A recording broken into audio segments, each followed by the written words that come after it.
Hey, what is up, everyone? Today we got a pretty unique story. It's narrated by Frederick Surrey. Get cozy and watch till the end, guys. Settle in, get comfortable, close your eyes for just a second if you want, because the place we are going today deserves a proper arrival.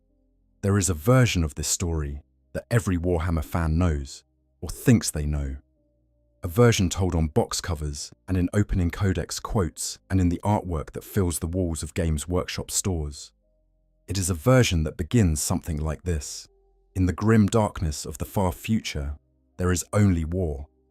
And greatest among the Emperor's soldiers are the Adeptus Astartes, the Space Marines, bio-engineered super warriors clad in sacred power armor, standing 8 or 9 feet tall, wielding weapons that ordinary soldiers could not even lift, deploying from orbit in streaking drop pods like the fist of a god, reaching down to correct some terrible wrong. They are the angels of death. But they know no fear. They shall know no fear. The Emperor himself reached into the raw material of humanity and pulled them out, made them from the best of us, elevated them to something that exceeds us in every physical and martial dimension. That version is real. All of it is true in its way.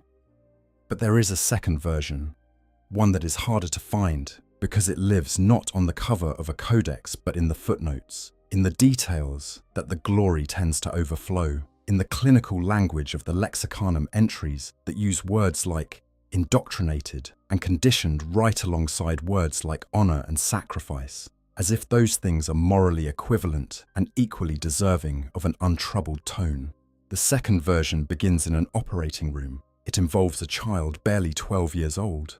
He's strapped to something that source material literally describes as looking more like a torture device than a surgical apparatus. It involves 19 separate organs being cut, grown, and implanted into that child's body over the course of 8 years. It involves the systematic dismantling of everything that child was, at a level deeper than memory, right down to how they understand themselves and what they believe they are for. The second version is also real. All of it is also true. Today, we are going to sit with the second version, not to dismiss the first, not to argue that Space Marines are not heroic, or that the awe they inspire is somehow misplaced, not to reduce them to victims, because that would be its own kind of falsification, and because it would miss the thing that makes their story actually interesting. We are going to sit with the second version, because holding both of them at the same time, the glory and the cost, the honor, and the machinery of that honor is the only way to really understand what Space Marines are, what they were always designed to be, what the man who created them intended for us to see.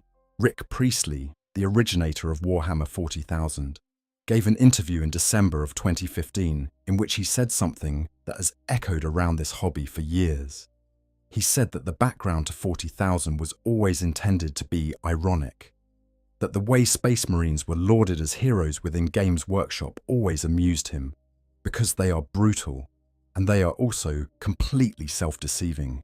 He said the whole Imperium might be running on superstition, as that there is no guarantee the Emperor is anything other than a corpse, with a residual mental ability to direct spacecraft.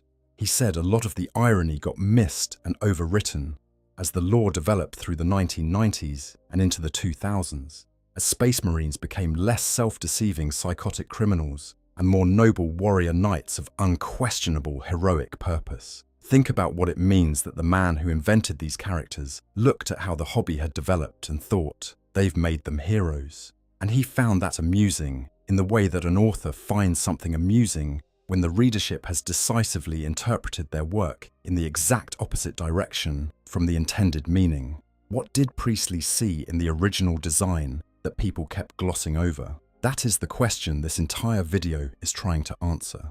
And the answer, when you trace it carefully through the actual mechanics of what Space Marines are, and how they came to be, and what their existence actually involves, is a portrait of something genuinely tragic underneath the glory, something that the Imperium of man frames as the highest honor it can bestow, but which, examined without the frame, is a story about total sacrifice demanded by a system that does not fully understand, or perhaps does not fully care, what it is asking of the people it transforms.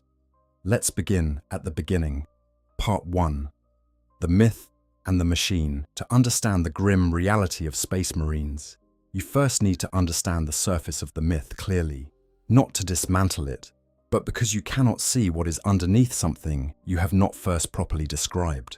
To the ordinary human citizen of the Imperium, the 41st millennium being a time of almost unrelenting darkness and violence, an existential threat from every conceivable direction, a Space Marine is something that does not quite fit into the normal categories of experience. Regular humans of the Imperium, even soldiers, even veteran guardsmen who have seen genuinely awful things, reportedly react to the physical presence of a Space Marine, the way that people in certain religious traditions react to what they believe is a genuine divine visitation. The lore describes this reaction in terms of extreme abasement and divine awe. People freeze. People genuinely cannot process that this thing before them was once a human being like themselves.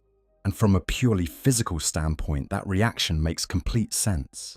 The average Space Marine in full power armor stands somewhere between 7 and 9 feet tall, depending on the chapter and the specific armor mark, with some accounts placing heavily armored veterans closer to 10 feet. They weigh, armor included, approximately half a ton.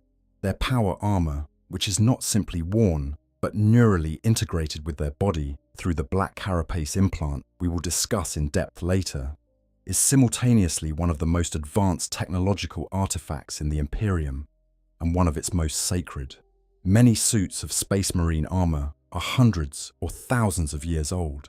Each repair, each replacement of a damaged plate, each battle honor added to the shoulder pads is a physical record of history.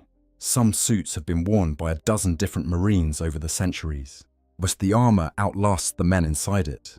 When you look at a Space Marine, you are looking at something that has survived everything the galaxy has thrown at it for longer than most human civilizations have existed. Their weapons are scaled to match. A bolt gun, the standard weapon of the Adeptus Astartes, fires self-propelled mass-reactive rounds. This means the bullet is essentially a small rocket with a hardened, penetrating tip designed to punch through armor and cover before a secondary charge detonates inside whatever it has entered. The recoil alone from a bolt gun is powerful enough to break ordinary human bones. Space Marines carry them as their basic infantry weapon, the way a regular soldier carries an assault rifle. Their bolt pistols, the sidearm, are what they use when both hands are already occupied with something else.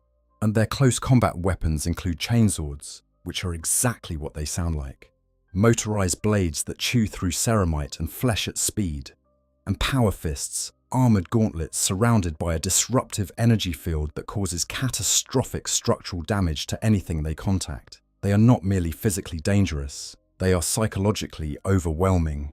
Every part of their aesthetic, the heraldry painted in vivid colors across their armor plates, the chapter icons, the honor markings, the devotional script inscribed on knee pads and helmets, all of it is designed to communicate something to whoever sees it. You are looking at the Emperor's finest. You are looking at something that cannot be stopped. You are looking at protection and punishment simultaneously, and you had better know which one is being offered to you.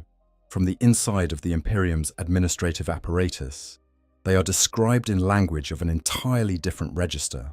The Adeptus Astartes are surgically enhanced, mentally indoctrinated super soldiers. That phrase is worth pausing on, because the terms surgically enhanced and mentally indoctrinated are sitting right next to each other in the most neutral possible descriptive voice, as if they are morally and practically equivalent steps in a manufacturing process, as if the deliberate, systematic, chemically and hypnotically enforced reshaping of a human mind is simply one item on a checklist, equally unremarkable as adding a second heart or modifying the skeleton, which, to the Imperium, is essentially what it is. Space Marines are not citizens of the Imperium. Whilst they hold no property, they pay no taxes, they do not vote on anything, assuming any such mechanism existed, which in the 41st millennium's Imperium it largely does not. They do not have families in any recognized sense. They do not retire to homes and gardens at the end of long service. They do not get to choose their deployments or their enemies or their fates in any meaningful way. Every aspect of their existence, from the moment a chapter agent first identifies them as a potential recruit, through to the moment they die in battle or are sealed into a dreadnought or simply cease to be useful, is organized by the chapter, which is itself subject to the overall authority of the Imperium that created it. They exist to fight. Everything about them is architected around that single function, which, when they can fulfill it in one form and that form is destroyed, the chapter finds another form, regardless of what that new form costs, whoever is inside it. When they have served their purpose completely and there is nothing left to salvage, the chapter buries them in the crypts beneath the fortress monastery and uses their biological legacy, the gene seed extracted from their progenoid glands, to make the next generation. This is the machine. This is what lives underneath the myth of the angels of death. It is worth pausing here to appreciate the scope of what this means in practice, because the cold summary tends to make it feel abstract. The Imperium of Man spans roughly 100,000 light-years of the Milky Way galaxy, encompassing somewhere in the range of 1 million inhabited worlds and hundreds of billions of human beings. Whilst it is one of the largest and most complex political entities that fiction has ever imagined, and it is in a permanent state of existential crisis because the universe it exists in does not permit anything else. From within the Eye of Terror, the traitor legions press outward. From the depths of space, tyrannid hive fleets arrive in numbers that beg a description. Orc warbands organize into crusade-scale forces capable of overrunning star systems. The ancient Necron dynasties awaken from their million-year sleep and begin reasserting dominion over the worlds they once held. Tau expansion pushes against imperial borders with uncomfortable technological sophistication. Chaos cults spring up on world after world, nurtured by the same ruinous powers that claimed half the Space Marine legions 10,000 years ago. Against all of this, as the Imperium deploys everything it has, the Astra Militarum, the Imperial Guard, the hundreds of billions of ordinary human soldiers who hold the vast majority of the line on the vast majority of worlds.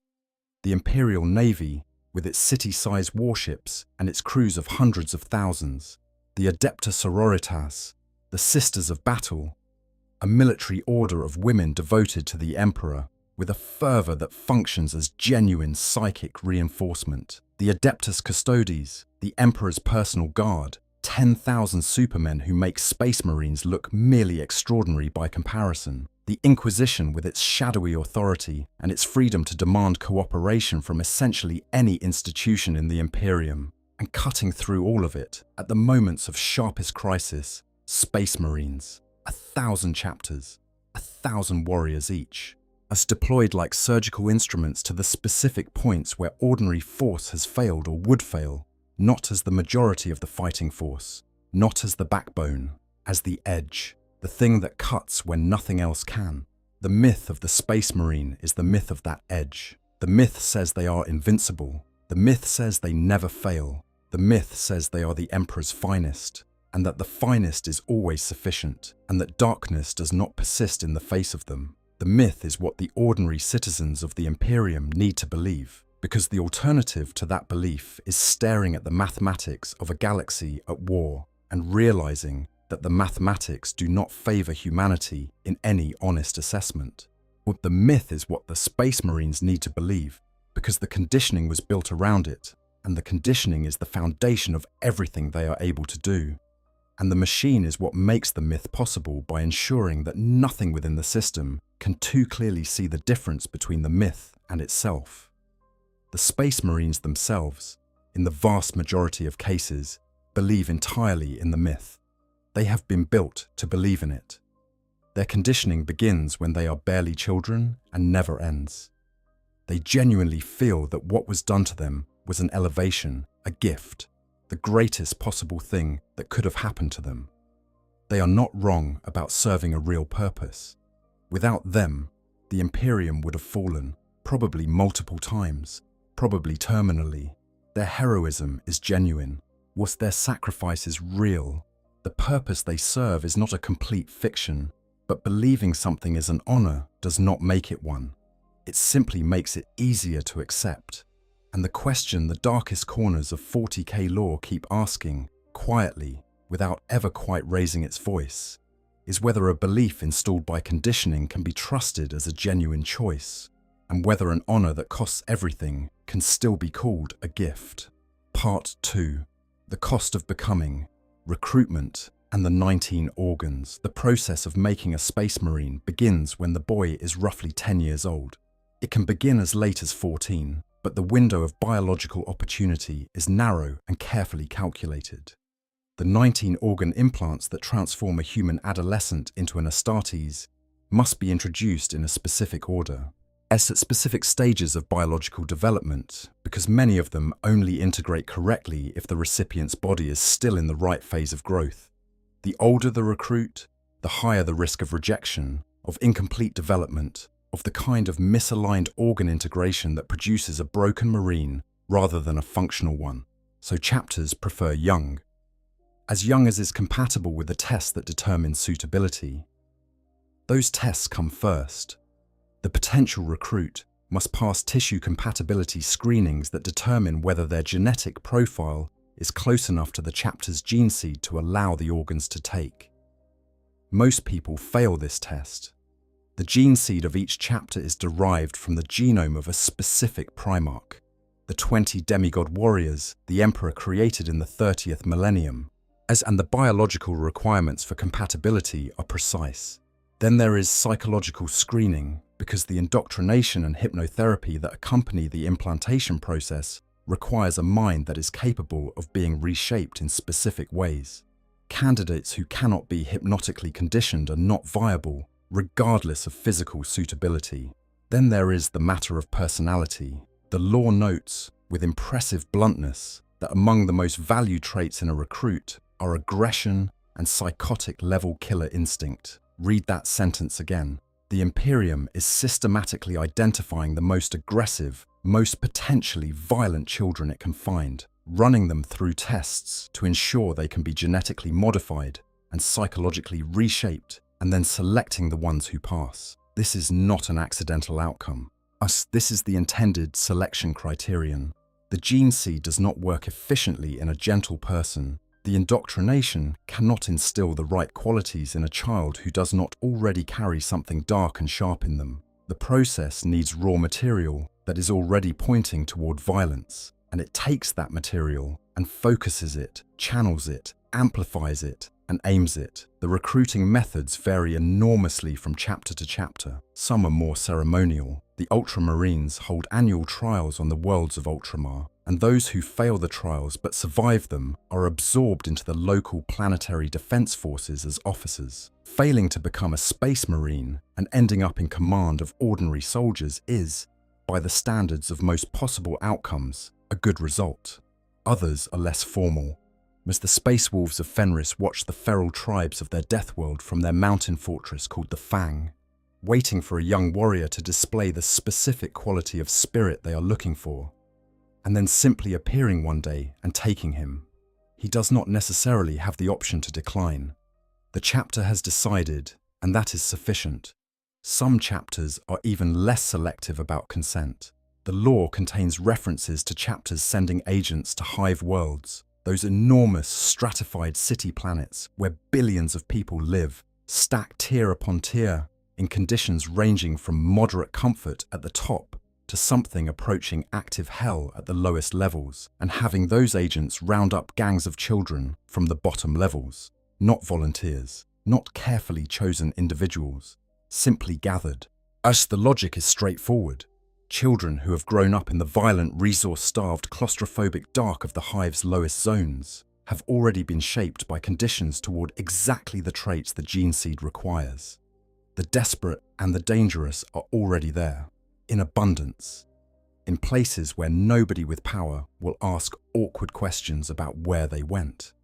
Once the basic screening is complete, and the recruits who have passed are termed neophytes, the implantation begins. And it is worth going through this in real detail, because the details matter. The secondary heart is the first implant, the maintainer. A second heart, roughly similar in shape to the original, implanted into the chest cavity and connected to the circulatory system alongside the primary heart, capable of functioning independently if the first fails. Once its purpose is both redundancy and performance enhancement, with two hearts, a Space Marine's blood flow can be sustained at levels far exceeding what any single heart could manage. The physical space for this implant is created surgically. The child's chest is opened, the second heart is placed, the vascular connections are made. This is major surgery on a 12-year-old. The instruments described in source material include blades, saws, and drills operated by a hydraulic arm. The table has restraints of varying sizes. The second implant, the os modula, is a small organ that once in place begins secreting hormones that alter the skeleton at its most fundamental level. It causes the growing bones to absorb ceramic-based compounds from the recruit's specially formulated diet, strengthening them to a degree that goes far beyond normal human bone density. More importantly, it causes the chest cavity to physically change shape over a period of approximately 2 years. The ribs fuse and grow and strengthen until the Marine's torso becomes something armored from the inside, a cage of reinforced bone that can absorb impacts that would shatter the ribs of an ordinary human without significant internal damage. The child during this process changes shape visibly. Their chest becomes something different. Their proportions shift. The silhouette that was once recognizable as a person of a certain size begins moving towards something else. The third implant, the biscopea, is a small organ placed in the chest cavity that triggers the release of hormones driving extraordinary muscular development across the entire body. This is not the result of training, though training accompanies it. This is biology doing something that training alone cannot do. Muscle mass grows at a rate that would be alarming in any other context. The recruit grows visibly, rapidly, in ways that make people who knew them before, if any such people are still in regular contact, increasingly unable to recognize them. The human form is being rebuilt according to a different template, and all of this is still only the first 3 of 19 implants. The Laraman organ, the fourth, produces specialized cells called Laraman cells that are stored until the Marine is wounded, at which point they flood into the bloodstream and rush to the site of any injury. On contact with air, these cells rapidly form a substitute for skin, and essentially sealing wounds in a fraction of the time it would take ordinary biological repair to do so. A wound that would cause an unaugmented human to bleed out on a battlefield is for a Space Marine an inconvenience of minutes. The body patches itself. The Marine keeps going. The fifth implant, the catalepsian node, is a small organ implanted at the base of the skull into the occipital bone. It rewires the recruit's relationship with sleep. The node allows the brain to sleep sequentially, putting portions offline while keeping others alert and functional. In practice, this means a Space Marine can maintain environmental awareness, keep watch, respond to immediate threats, while simultaneously getting the biological rest their body requires. The full conscious mind is not present, but neither is the full unconscious vulnerability. The longest documented period that a Space Marine has maintained consciousness without full sleep is 328 hours and 42 minutes, set during the siege of Rindsworld by the remnants of the Crimson Fists under Chapter Master Pedro Cantor, during a period when the chapter's command structure had been nearly annihilated and those who remained could not afford to be anything other than awake. The sixth implant, the Priom Nor, is a large pre-digestive organ placed in the chest cavity above the Marine's existing digestive system. It functions as a processing chamber, capable of neutralizing a wide range of toxins and breaking down materials that would be harmful or indigestible to ordinary human biology. A Space Marine can eat things that would kill a normal person and extract usable nutrition from them. The Priomnor does not provide a pleasant experience of consumption necessarily. It provides survival. The seventh implant, the Omophagia, is the strangest and in some ways most unsettling organ in the entire sequence. Implanted in the spinal cord and wired directly into both the central nervous system and the digestive system, it creates a biological mechanism by which a space marine can, under certain circumstances, absorb fragments of memory and experience from organic tissue they eat. The organ detects specific DNA, RNA, and protein sequences associated with experiential memory and transmits the information to the brain as sensory impressions or partial recollections. In practice, this means that by consuming the flesh of an enemy, a space marine can sometimes gain tactical information, environmental data, or fragments of personal memory that belong to the person or creature they consumed. The capacity varies in its reliability and its specificity, but it is present and it is biological. This is the organ that gives rise to the various ritualistic blood-drinking and flesh-eating practices that certain chapters maintain. The Blood Angel's liturgical wine mixed with the blood of chapter members. The specific dietary rituals of various successor chapters. These are not merely symbolic. They have a biological function written into the chapter's genetics, because the homophagia is there, and it responds to certain organic compounds in ways that a chapter's tradition has, over centuries, learned to channel towards specific psychological and spiritual ends. The darkness that ordinary observers see in these rituals, is the thing that makes them look from outside like something transgressive, exists within a biological context that is profoundly strange, no matter how long you look at it. The 8th through 14th implants progressively enhance specific sensory and physiological systems. The multi-lung adds a third lung capable of operating in environments with low oxygen or toxic atmospheric composition, essentially replacing the normal breathing mechanism when conditions require it. The oculobe and the associated optic modification process give the marine vision so far beyond normal human range that they can see clearly in near total darkness and can perceive detail at distances that a normal human would require a telescope to resolve. As the lineman's ear completely replaces the recruit's original ear with an enhanced organ that allows conscious filtering and amplification of specific sounds, and which makes the marine completely immune to motion sickness and disorientation. The neuroglottis implant enhances taste and smell to the point where a space marine can identify specific chemical compounds by flavor or scent, track enemies by biochemical signature, detect poisons in food without instrumentation. Each of these implants, by the time the process is complete, has been chemically managed, hypnotherapeutically integrated, and physically conditioned into the recruit's body. None of them simply work on installation. Each requires the accompanying biological and psychological treatment that allows them to develop correctly. The process is not a series of surgeries followed by recovery.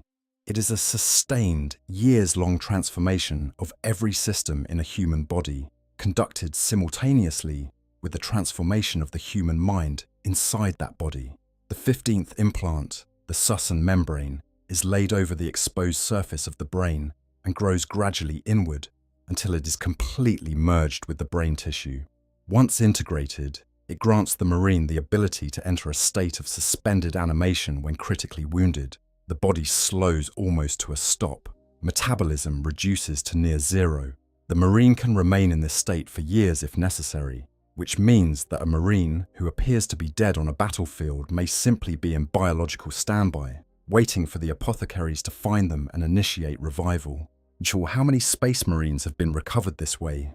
And return to service is not a number the law provides, but the Susan membrane exists precisely because the Imperium understands the value of not losing a 10-year investment in gene seed and military capability to something as temporary as near death.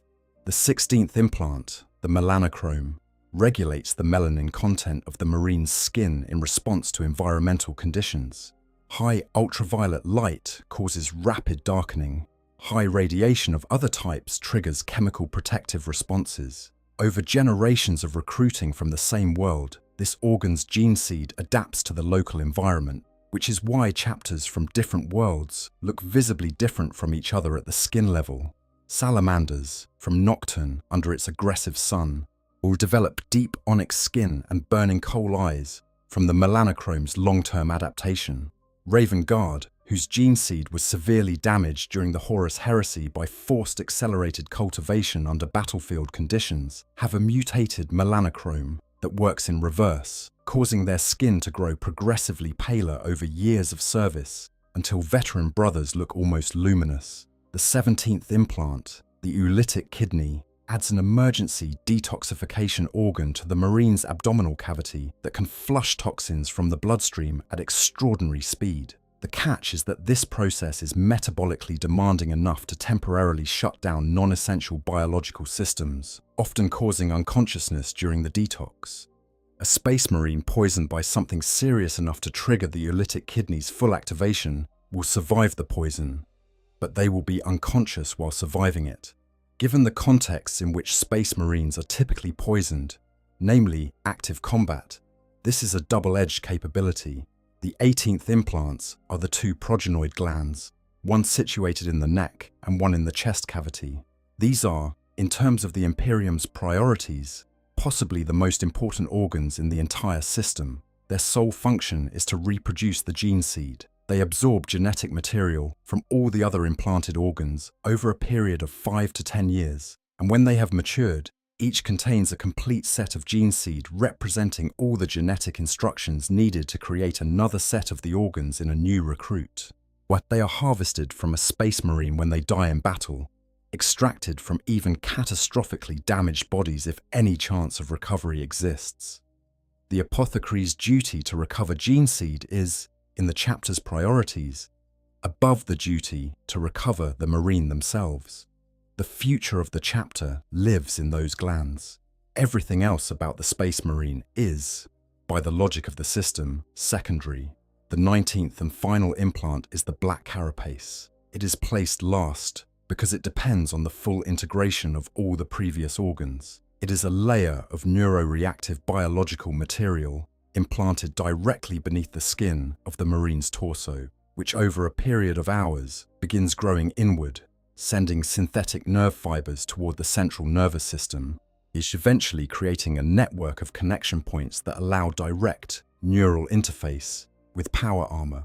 Points are cut through the developing carapace to provide the actual connection interface. After the carapace has fully matured, a space marine connects to their armor through these points, and the suit becomes an extension of the central nervous system. It responds to thought with the same immediacy and accuracy that the marine's natural limbs respond to thought. It is not worn, it is inhabited. Space Marine scouts, who have received most of the other implants, fight in lighter scout armor for exactly the reason that the black carapace takes time to fully integrate after implantation. They are not yet fully Astartes in the sense that the armor is not yet fully theirs. They are in transition, which is why scouts serve in scouting and infiltration roles that do not require the same level of armored brute force as line combat. The black carapace's completion is the threshold. Once it is in place, the recruit is, biologically speaking, finished. They are what they are going to be. What they are going to be is something that occupies a genuinely strange space in the biology of the universe. They are taller than when they began by several feet. Their voice has often changed. Their musculature is structured in ways that cannot be achieved through training, because the Biscopea has built something architecturally different from normal human muscle. Their metabolism requires thousands of calories a day simply for maintenance. Their bones are denser than ordinary human bone to a degree that changes the way they move and stand. But they can survive in space for a short period. They can breathe underwater. They can eat things that would kill a human. They can heal from wounds in minutes that would hospitalize a soldier for weeks. Not all recruits make it through this process. The failure rate is significant and the law does not romanticize the consequences. Some die outright. Some survive the surgery, but suffer organ rejection in forms that are incompatible with life. Some develop the organs correctly, but collapse under the psychological strain of the accompanying indoctrination. Recruits who fail and survive in a functional but psychologically broken state present the chapter with a difficult decision. If the chapter is at full strength, the law notes with unsettling calmness, these individuals are put out of their misery.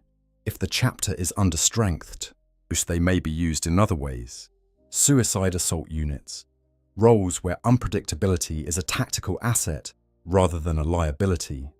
Some chapters, particularly after the Horus Heresy, fragmented the shared knowledge base, and various chapters found themselves needing to rebuild with damaged or incomplete understanding of their own gene seed, have deliberately implanted flawed or mutated organs into recruits they knew might not survive the process normally because the chapter needed bodies, and the mathematical logic of the Imperium makes certain calculations feel justified. This is also recorded in the law, in the same tone as everything else. Measured, observed, moving on. Part 3. The boy who never came home. Losing the self here is something that rarely gets the attention it deserves in discussions of Space Marines. What at some point between the initial recruitment trial and the final completion of the implantation process, the child who entered the program ceases to exist in any meaningful social or psychological sense. Not physically. Physically, they continue. The body is still there, radically altered but continuous with what it was.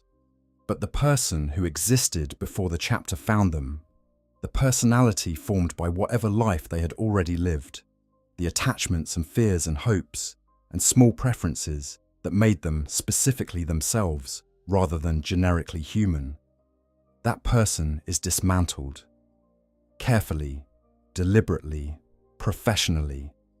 The physical transformation is only half of what makes a Space Marine. The other half is the indoctrination, and the indoctrination is, if anything, more profound in its effects than the surgery. Just from the earliest stages of the implantation process, the recruit undergoes what the law calls psycho-indoctrination and conditioning. This is, in practice, a years-long program of hypnotherapy, psychological conditioning, and deep behavioral programming that operates simultaneously on multiple levels. At the most surface level, it is the installation of knowledge.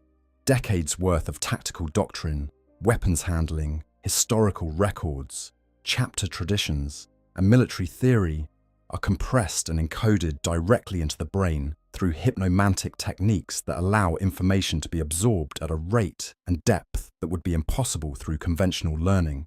A freshly initiated Space Marine will know how to field strip and maintain weapons they have never physically handled. They will have tactical intuitions built on thousands of hours of simulated battlefield experience that they did not consciously experience. They will know the chapter's history, its honored dead, its battle hymns, its organizational structure, with a thoroughness that rivals dedicated scholars. But the indoctrination does not stop at information. It reshapes the emotional and psychological architecture of the mind that receives it. It builds, deliberately and systematically, the psychological foundation of what a Space Marine is supposed to be. It instills the specific values, the specific emotional responses, the specific relational orientations that the chapter requires. It cultivates absolute loyalty to the Emperor as the supreme authority. It cultivates devotion to the chapter as the primary human community, as it reduces or eliminates the emotional significance of attachments that exist outside these two poles. And it does this not through argument or persuasion, which could be questioned or challenged, but through neurological conditioning operating below the threshold of conscious awareness.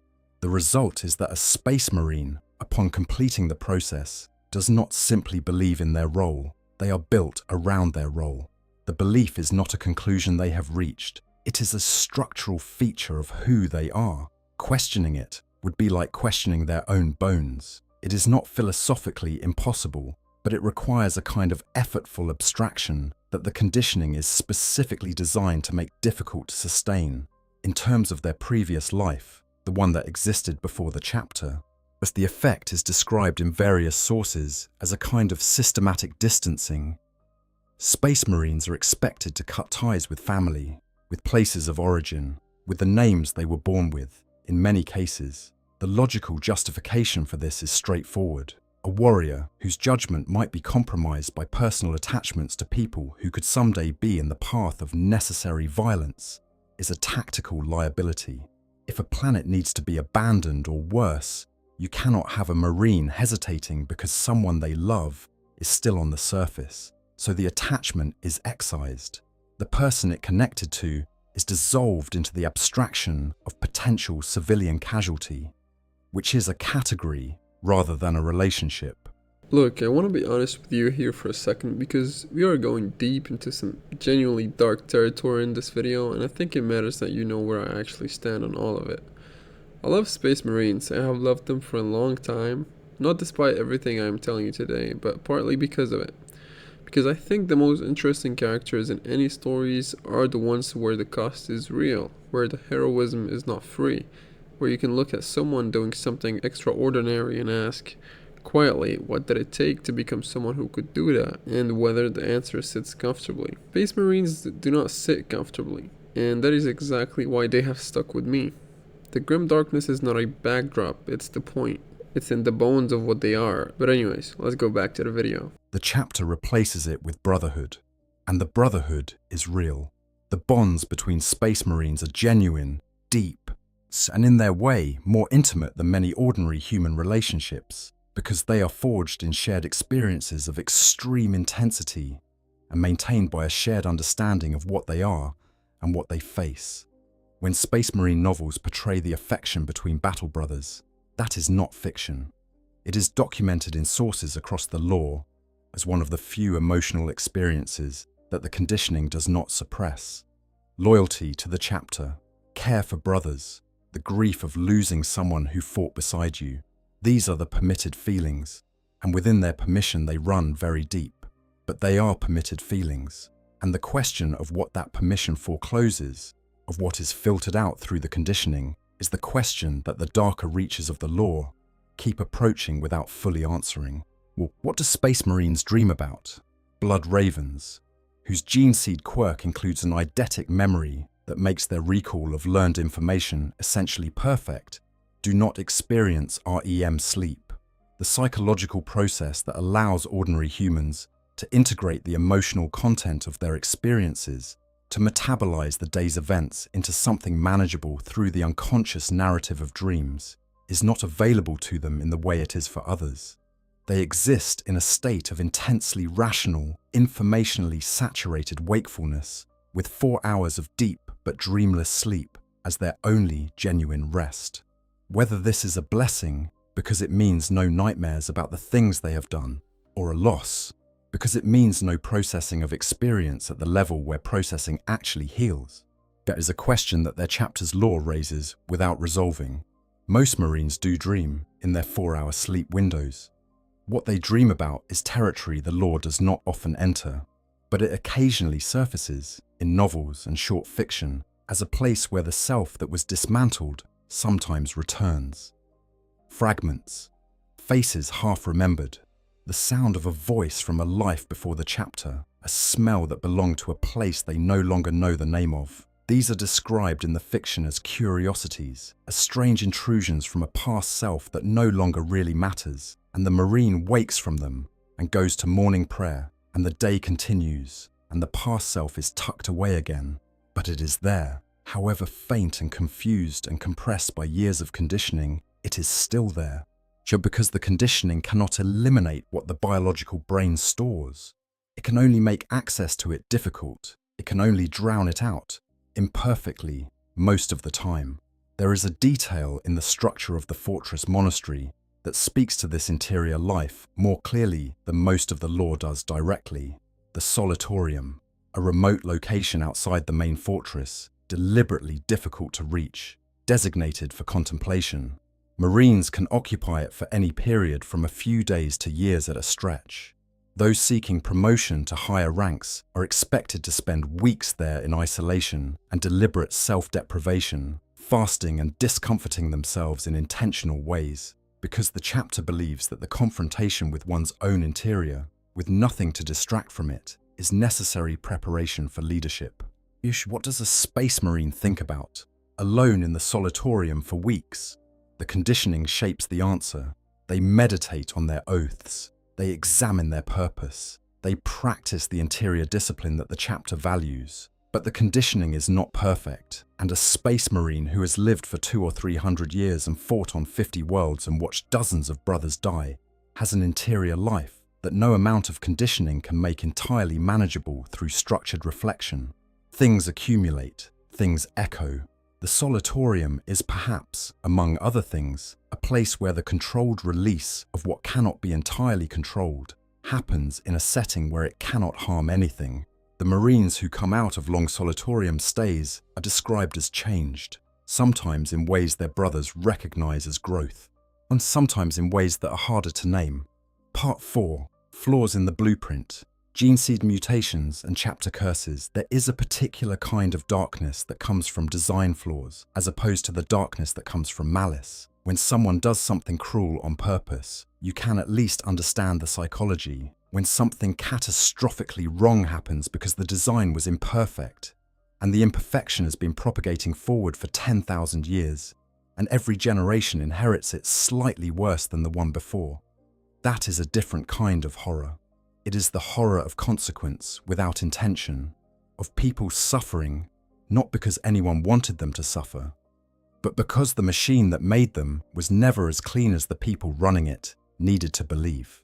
The Emperor's gene seed, on the biological foundation of every Space Marine's transformation, is a masterwork by any standard that was ever applied to genetic engineering. 19 interdependent organs, each precisely designed, each serving a specific function in the overall system, each derived from the genomes of the 20 primarchs, who were themselves genetic masterworks derived from the Emperor's own biological template. It is extraordinary.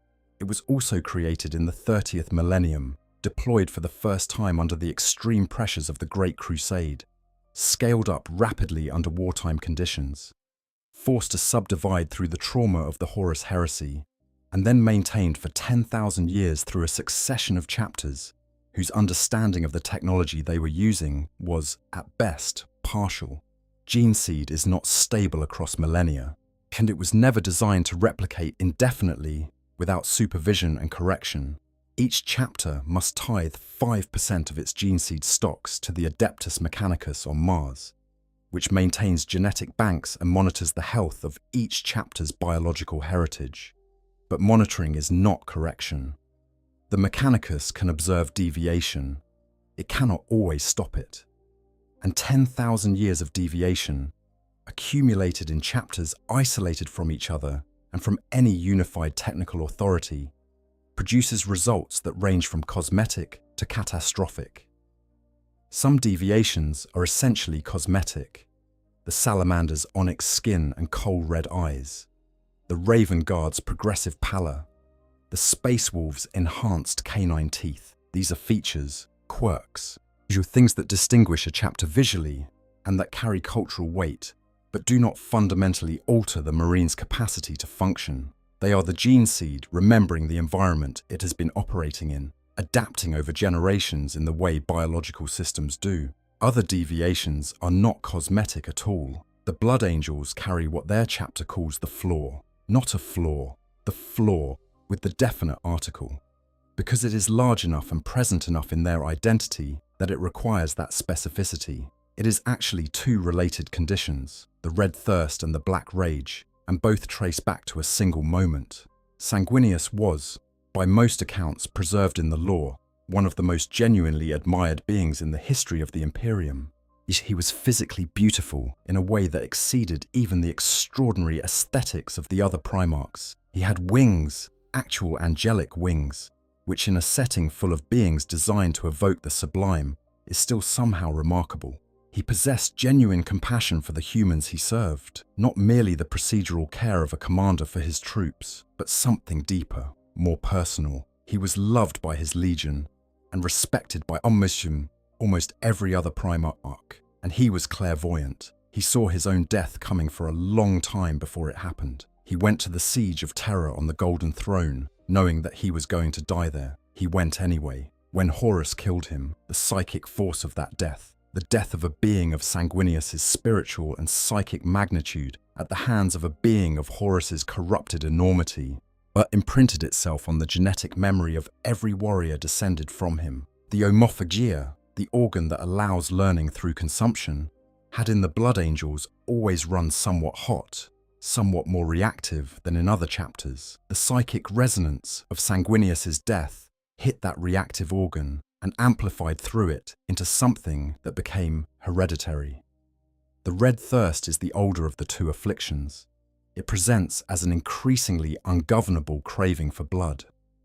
In combat, it manifests as an impulse to abandon tactical positioning, to close distance with the enemy as fast as possible, to engage physically, to drink from the wounds of the fallen. Blood angels and their successor chapters manage this through elaborate ritual. Each sanguinary priests maintain a sacramental blood-mixed wine that partly satisfies the craving in a controlled religious context. Chaplains provide psychological support. The conditioning helps, but in the heat of battle, when the craving is loudest, managing it requires a constant expenditure of will that other Marines do not have to make. The lore portrays blood angels as warriors who are always fighting on two fronts simultaneously, the enemy before them and the hunger within them. The black rage is deeper, stranger, and considerably more total in its effects. As a blood angel ages, and the gene seed does whatever gene seed does over years of continuous activation and reinforcement, they become increasingly susceptible to a specific psychic resonance, the moment of Sanguinius's death. As they begin to experience it, not as memory or historical knowledge, but as present reality, they relive his last moments. They believe, in the grip of the rage, that they are Sanguinius. They experience his terror and his fury and his despair, and they fight from inside that experience with physical capabilities that the rage itself seems to enhance, as if the agony of a Primarch's death is a fuel that burns hotter than anything ordinary biology provides. In this state, a blood angel is not capable of strategic thought. They are not capable of recognizing friend from foe in any reliable way. They are capable of extraordinary violence directed with something approaching the tactical instincts of a demigod. But those are Sanguinius's instincts from his last battle, not the current battlefield. The men consumed by the black rage are already, in a meaningful sense, gone. The person who was there is somewhere far back behind the rage, and there is no reliable path to them. The chapter's response to this is the Death Company. When the black rage consumes a blood angel fully, irrevocably, they are given black armor marked with the red cross of mourning. They receive the last rites. Their weapons are blessed. And then they are sent to the most terrible places on the battlefield, places where nothing else would survive, where the Death Company's total disregard for their own safety and their extraordinary combat capability make them useful. They are honored, they are mourned, they are deployed. Because in the Imperium's calculation, what can no longer be saved can still be used. The Space Wolves' version of their gene seed curse is called the Mark of the Wolfen. The Canis Helix is the additional genetic element that makes Space Wolves distinctively lupine in their sensory capabilities and physical traits, can in some individuals progress beyond its normal parameters.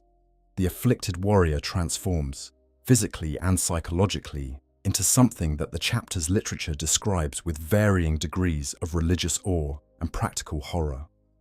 Larger, more animalistic, governed by instinct rather than reason. The warrior inside is somewhere in there, the lore suggests, but unreachable. Those taken by the Wolfen live in a world of sensation and instinct, magnificent in their way, devastating in combat, and completely incapable of the kind of social relationship that defined them as a person within the chapter. The chapter calls those afflicted with the Wolfen sacred. It has, in recent lore, found ways to incorporate them as a unit designation into active campaigns. This is consistent with how the Imperium handles most of its uncomfortable realities, not by solving them, but by finding a use for them. The World Eaters offer perhaps the most viscerally awful case study in what happens when the intersection of gene seed vulnerability and deliberate augmentation goes to its terminal conclusion. Their Primarch Angron came to the Emperor already broken. He had been enslaved on the world of New Syria as a gladiator, and his owners, wanting to control their prize fighter without diminishing his capacity for violence, had implanted a neural device directly into his brain. The butcher's nails. a crude cybernetic designed to stimulate the regions of the brain associated with aggression and violence while suppressing everything else. It generated a state of constant low-level pain that only the act of killing temporarily relieved. Angron could not experience emotional connection without the signal-to-noise ratio of the nails drowning it out. He could not rest. He could not enjoy things. He could not be at peace. Only in the middle of killing was there anything that functioned like relief. He gave the nails to his legion, whether this was an act of cruelty, or the only form of sharing he understood, or something else that does not have a clean name.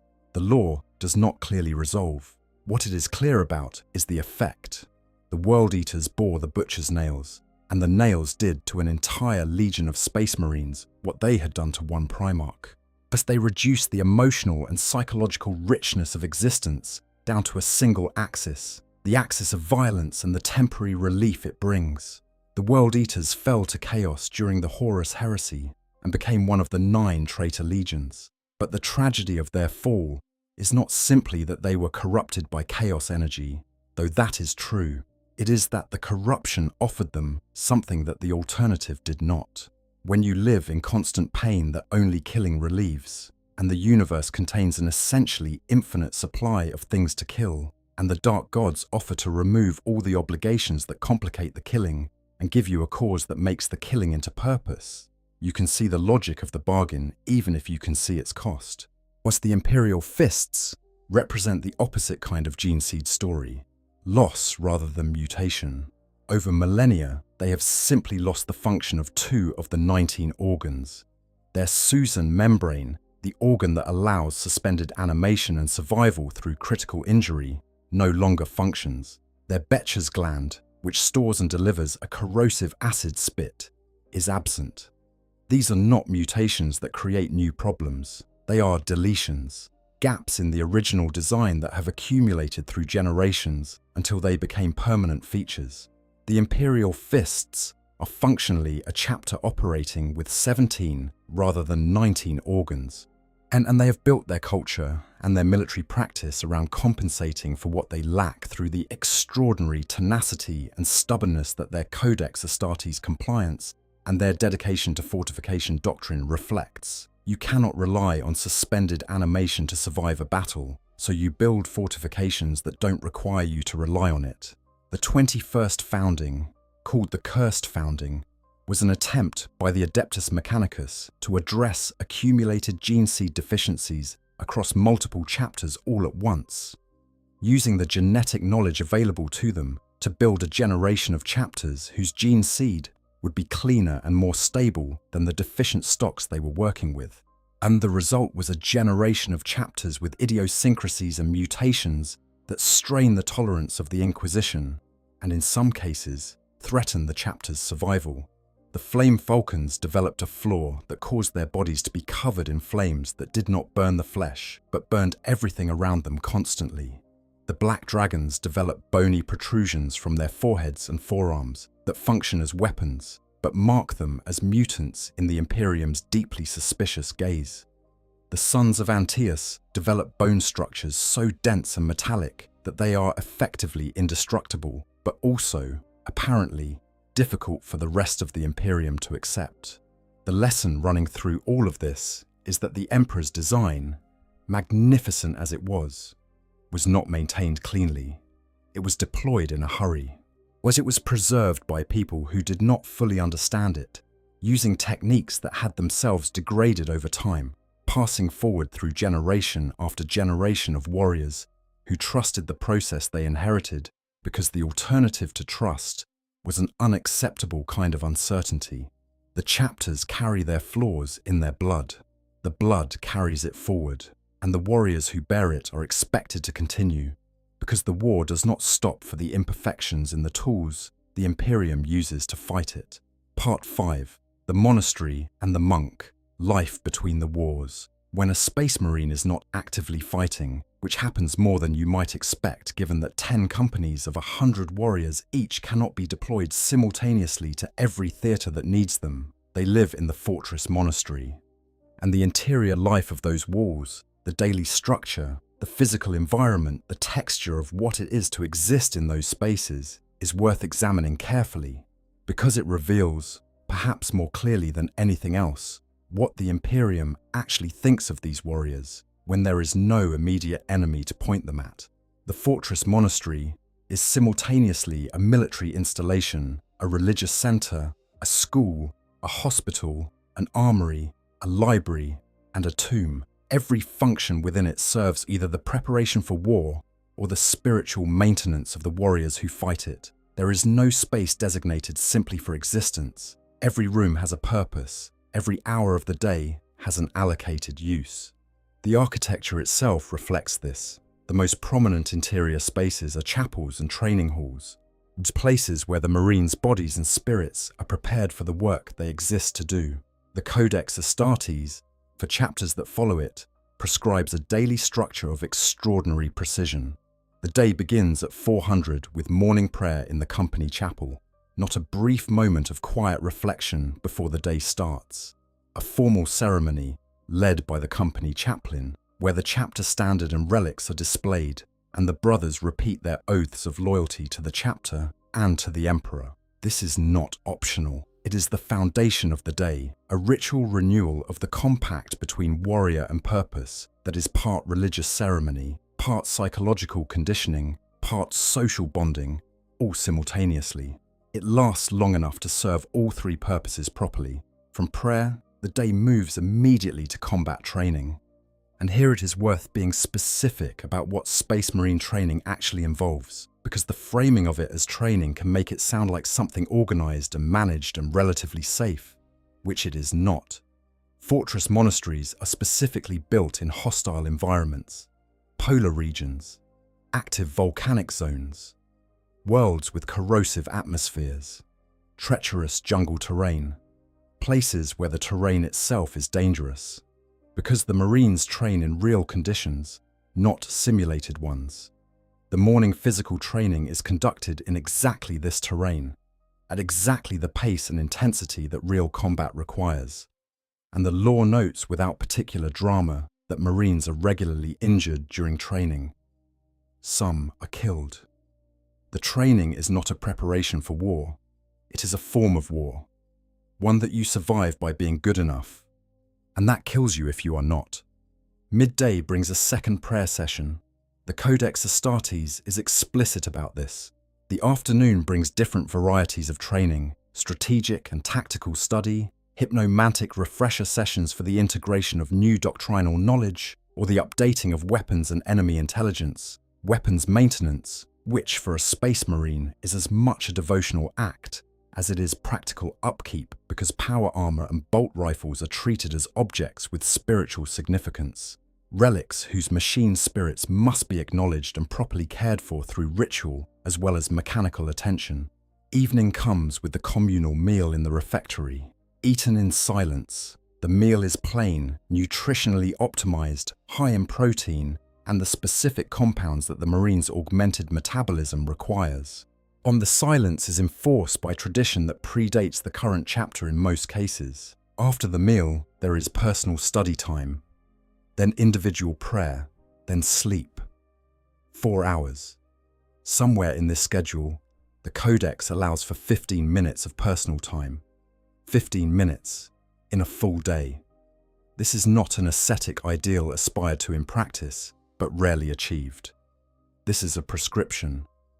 A description of what the day is supposed to look like. And when you see it written out like that, when you count the hours and find only 15 minutes of them that are not explicitly allocated to some function of the chapter's war-making or the Marines' maintenance as a tool of that war-making, something becomes very clear. The Imperium does not think of these warriors as people with interior lives that require time and space to exist. When it thinks of them as weapons that require maintenance, the prayers maintain their ideological alignment. The training maintains their physical capability. The silence of the meal maintains the discipline of the community. The 15 minutes are perhaps a concession to the biological fact that minds, without any unstructured time at all, begin to crack. Different chapters interpret this framework with varying degrees of flexibility. The Space Wolves, from the beginning, have never sat comfortably within Codex strictures. Their culture, imported wholesale from the Viking-esque tribal traditions of Fenris, glorifies feasting and drinking and the singing of battle songs. They have mead halls within the Fang and they use them. Their meals are loud and generous, and the telling of stories is a sacred art. Research within the serious business of being the deadliest warriors in the Fenris system, they have carved out a space for the kind of communal joy that the Codex's 15 minutes barely allows for. The Codex chapters look at the Space Wolves and call it Codex non-compliance. The Space Wolves look back and keep drinking. The Blood Angels maintain galleries within their fortress monastery, the Arx Angelicum on Bal. They create art. Their Primarch Sanguinius was himself an artist of genuine distinction, and the practice of painting and sculpture and music within the chapter is not merely a tradition, but a deliberate psychological strategy. The chaplains and librarians of the Blood Angels have determined, over centuries, that the artistic practice helps manage the red thirst, that the act of creating something beautiful, short of spending careful attention on a canvas or a musical phrase, works counter to the craving that drives toward destruction. It is a psychological safety valve, a way of channeling the intensity of the Blood Angel's emotional makeup towards something that is not violence. The Codex-compliant chapters find this unorthodox. The Blood Angels find it necessary for survival. The Blood Ravens are scholars first and soldiers second, or at least in that order of emphasis when not actively in combat. Their chapter is known throughout the Imperium for maintaining enormous libraries, for treating ancient artifacts and records with a reverence that occasionally crosses into acquisitiveness of a legally and ethically questionable nature, and for producing members who in later years sometimes withdraw from active service into roles of pure scholarly pursuit, studying imperial history or alien civilizations or the nature of the warp, with the kind of focused dedication that the chapter culture considers equally valid to battlefield valor. But even with these variations, even with the Space Wolves' mead halls, and the Blood Angels' galleries, and the Blood Ravens' libraries, the fundamental structure does not change. The chapter is everything. Personal life in any form that an ordinary human being would recognize, life organized around personal preference and private satisfaction rather than communal purpose and institutional function, does not exist, cannot exist within this framework. There is the chapter, and there is the emperor, and there are the enemies, and there is the war. Everything else is background. The solitorium is the detail that stays with me longest. That remote location outside the fortress, difficult to reach by design, where a marine can go for days or weeks or years in deliberate isolation and self-deprivation to prove their worth before promotion. Fasting, deliberate physical discomfort, intentional confrontation with one's own interior landscape with no external stimulation to manage it. The chapter calls this a proving ground. Looking at it from outside, it looks like a controlled space where a person who has been living in an extremely structured environment with extremely limited access to their own interiority would is sent to have exactly the kind of unmanaged interior experience that the daily structure prevents. And what comes up in that space, after days or weeks without the structure to manage it, shapes the marine that emerges. The chapter does not record what happens in the solitorium. It records whether the marine who went in comes out ready for promotion. The interior journey is private in a setting where almost nothing else is. Part 6. 1,000 warriors. The smallness of the number. The decision made by Primarch Robut Guilliman in the aftermath of the Horus Heresy to cap each Space Marine chapter at roughly 1,000 warriors is perhaps the most consequential single organizational decision in the history of the Adeptus Astartes. It created the framework within which everything the Space Marines do exists, and it is worth understanding both why it was made and what it has meant for the 10,000 years since. Before we get to the why, it is worth dwelling on the scale of what the Horus Heresy actually destroyed, because that context is essential to understanding why Guilliman did what he did. Half the Space Marine legions turned traitor. Not a few legions, not a small fraction. Half, 9 of the 18 known loyal legions declared for Horus, and with them went hundreds of thousands of transhuman warriors who had been created using the most powerful military enhancement technology in human history. The battle that followed was not a swift conflict. It was a decade-long civil war that consumed star systems. And by the time the heresy ended with the Emperor mortally wounded on the vengeful spirit and the traitors driven into exile in the Eye of Terror, the Imperium was in ruins. The death toll numbered in the billions across the affected worlds. Entire industrial centers had been destroyed. The collaborative political structure the Great Crusade had built was shattered. The trust between the remaining Primarchs and the institutions of the Imperium was essentially non-existent. And Guilliman looked at all of this and asked the fundamental question: how do you prevent it happening again? The answer he reached was that the power that had made it possible had to be dispersed. Any single general commanding hundreds of thousands of Space Marines was an existential risk to the Imperium, because history had now demonstrated what that looked like when the general's loyalty shifted. The solution was to make that concentration of power structurally impossible. Break the legions into chapters. Limit each chapter to roughly 1,000 warriors. Give each chapter its own homeworld and traditions and relative autonomy, so that each one is its own small independent organization rather than a unit in a larger army, and control the genetic future of every chapter through the gene seed tithes to the Adeptus Terra, ensuring that no chapter can grow beyond its prescribed limits without the central authority noticing and objecting. The logic was sound. The Codex Astartes, the text in which Guilliman laid out this logic in exhaustive detail, is one of the most influential documents in the Imperium's history, and the dispersal of Space Marine power it mandated has in fact succeeded at its primary purpose.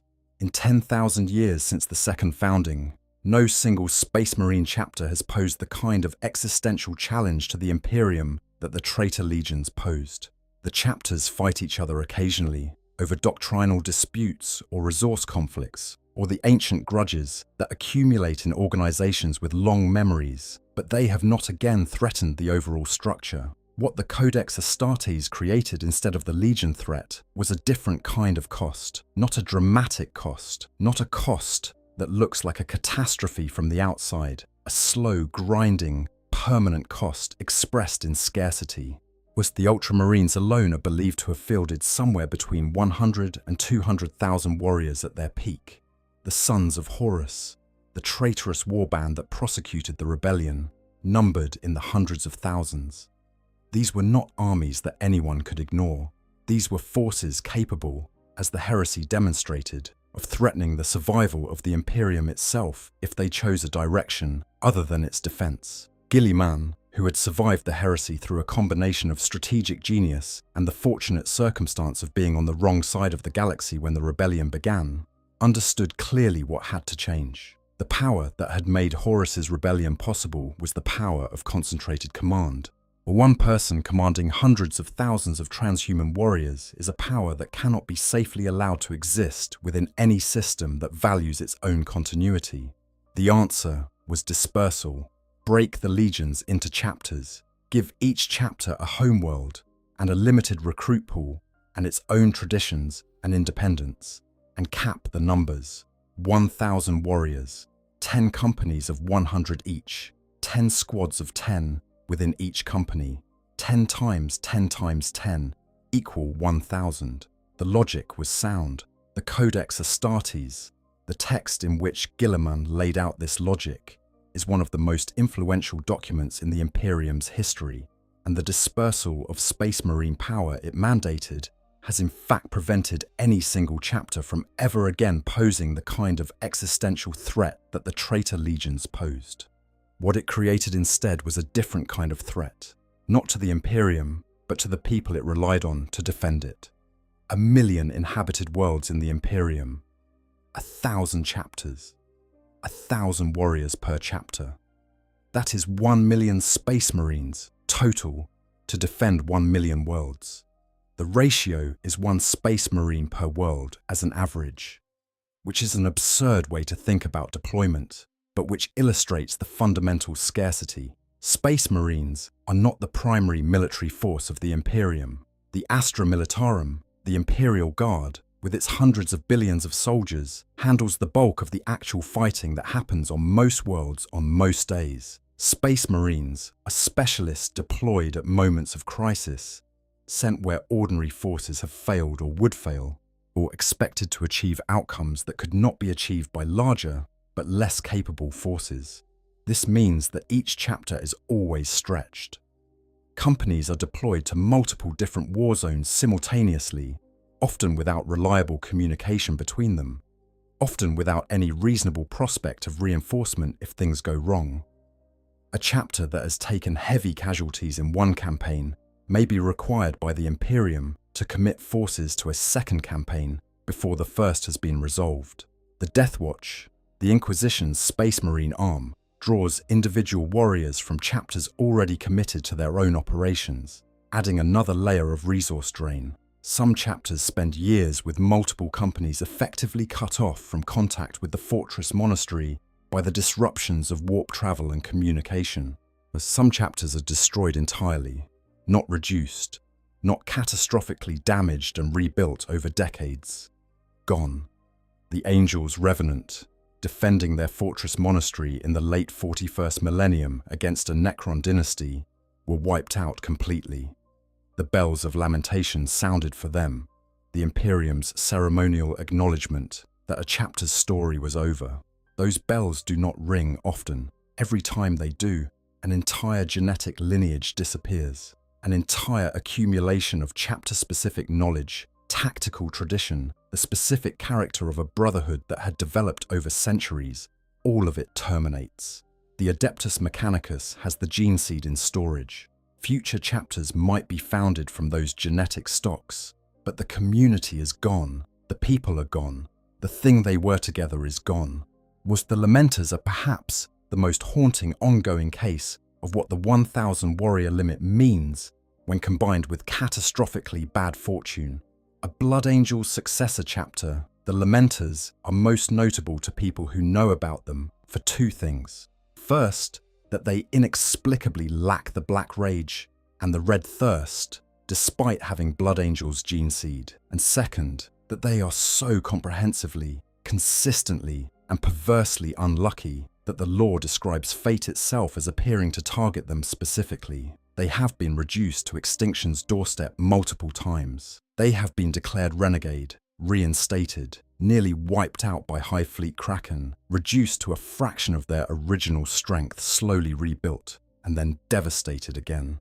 Their reputation in the Imperium is complicated by suspicion. So because a chapter that should carry the Black Rage, and demonstrably doesn't, is inherently troubling to the institutions that monitor gene seed purity. They are mistrusted for being too healthy. What being a Lamenter means, in practical terms, is spending your entire existence as a member of a community that is perpetually in crisis, that can never seem to get far enough from the edge to breathe easily, that accumulates loss faster than it can process it and keeps going anyway, because the alternative to going is extinction. And doing all of this while carrying a deep melancholy that the lore suggests is genuine, not a cultural performance, but an actual emotional state embedded in the chapter's character, a sadness so pervasive that even other Space Marines can feel it when they encounter Lamenters. As Part 7, watching centuries die, the burden of longevity, Commander Dante of the Blood Angels is over 1,500 years old. Let that accumulate properly for a moment, 1,500 years. By the most conservative estimates that can be drawn from the lore, and some calculations push it somewhat higher, he has been Chapter Master of the Blood Angels for approximately 1,100 of those years. He has been wearing the death mask of Sanguinius, the golden faceplate that makes him visually one of the most recognizable figures in the entire Adeptus Astartes. For centuries, he was already ancient when nations and empires that mean something to us today were founded.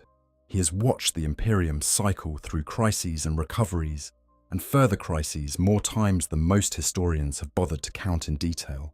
As the lore is unspecific about the exact upper ceiling of Space Marine longevity because it has to be, for a number of reasons.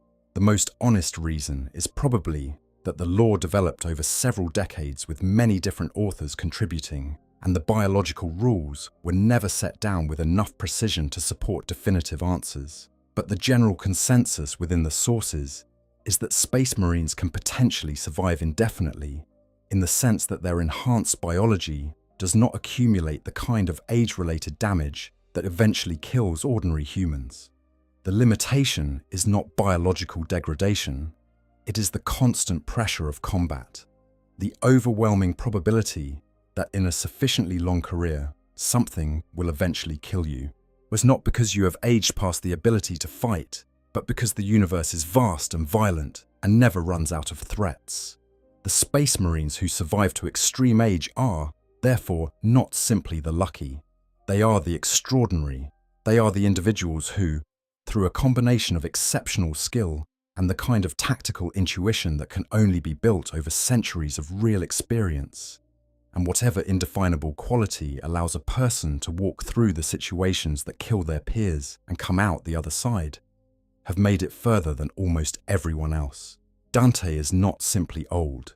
He is the product of 1,500 years of continuous selection pressure applied to an already extraordinary starting point. But what that longevity produces in psychological terms is a condition for which there is no precise human equivalent and no proper language.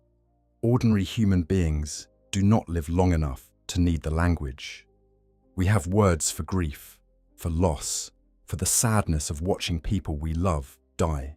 We have some cultural framework for the experience of being the last person who remembers a thing, whether that thing is a person or an event or a way of life.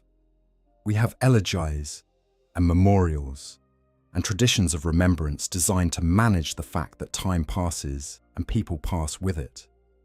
None of these frameworks quite covers what Dante has, because Dante has not watched a handful of people he loved die and then built a new life around the people who came after. He has watched dozens of successive generations of the people who came after, and the people who came after them, and the people who came after them. He has watched the chapter that is his entire world regenerate itself completely, multiple times, around him as the fixed point. The names on the chapter's honor rolls from the early centuries of his chapter mastership are not just old. From his perspective, they are ancient. They belong to an era of the chapter's history that feels like distant past, even to a space marine's enhanced memory. There is a specific quality that the lore gives to ancient warriors when it portrays them well. It is not the quality of wisdom exactly, though they have wisdom. It is not the quality of serenity exactly, though some of them have that too. It is something closer to the quality of deep perspective. Well, the quality of a person who has seen the pattern repeat enough times that they are no longer surprised by the variation, but are still present enough to be affected by the specific instance of it. They have seen this before: the crisis, the response, the cost, the aftermath. They have seen warriors come and go and come and go. They have seen enemies evolve and tactics adapt, and the Imperium lurch forward and backward. And they are still here, still present, still choosing to be affected by the specific instance of the pattern, even though the pattern itself no longer surprises. That is, I think, the closest thing to psychological health that centuries of this kind of life can produce. Not numbness, not detachment, and a kind of seasoned presence that is fully aware of how much has been lost and how much more will be lost, and that continues to care about the specific thing in front of it anyway. Not everyone achieves that. The lore does not pretend otherwise. This is one of the most physically important facts about what they are, and also one of the most psychologically costly. Their enhanced biology maintains itself. Their muscles do not waste. Their reflexes do not slow in the way that human reflexes slow. Their cognitive function does not deteriorate in the way that human cognitive function deteriorates. A space marine at 500 years of service is, physically, not much different from a space marine at 50 years. Some cosmetic signs of age accumulate: grey in the hair, lines in the face, are the particular quality of a gaze that has seen too much for too long. But the fundamental capacity for combat, The thing the chapter relies on them for does not diminish with time the way human capability does. Logan Grimnar of the Space Wolves has been the Great Wolf, the overall commander of his chapter, for approximately 700 years.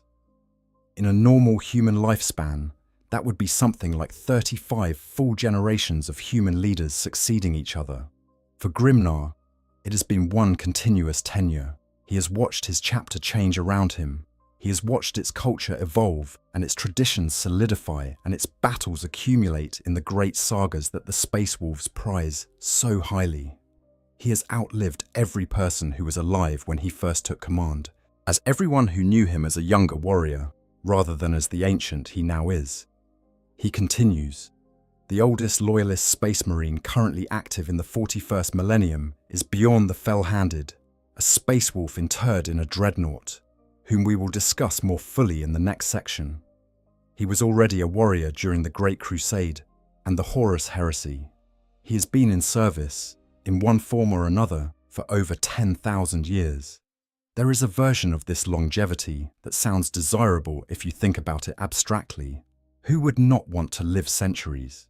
Who would not want the accumulated wisdom and perspective of 1,000 years of experience? Who would not want the body of a 25-year-old permanently, indefinitely, however long the universe allows? The version that sounds desirable is an abstraction, whilst the version that actually exists is something else. By the time a space marine has survived 3 or 4 centuries of service, everyone they knew in their first decade is dead. Not just dead, but gone from living memory. Their names are in the chapter's records, perhaps, but no one currently alive remembers them as people rather than names. The battles they fought together are history. The enemies they killed together are dust. The moments of connection that felt meaningful, the shared humour over a fire after a long campaign, the particular quality of a brother's presence before a drop, the things that made the people around them specifically those people and not anyone else. All of it exists now only in the mind of the Marine who survived them.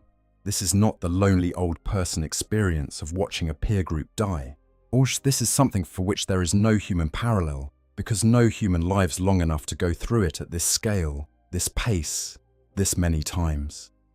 A 500-year-old space marine has watched multiple complete generational cycles of their chapter. They have known brothers who are now centuries dead. They have trained neophytes who are themselves now veterans, who are themselves now dead. The chapter around them at any given point contains people who relate to them the way the young relate to monuments, with reverence and perhaps with genuine affection, but without the intimacy of shared experience.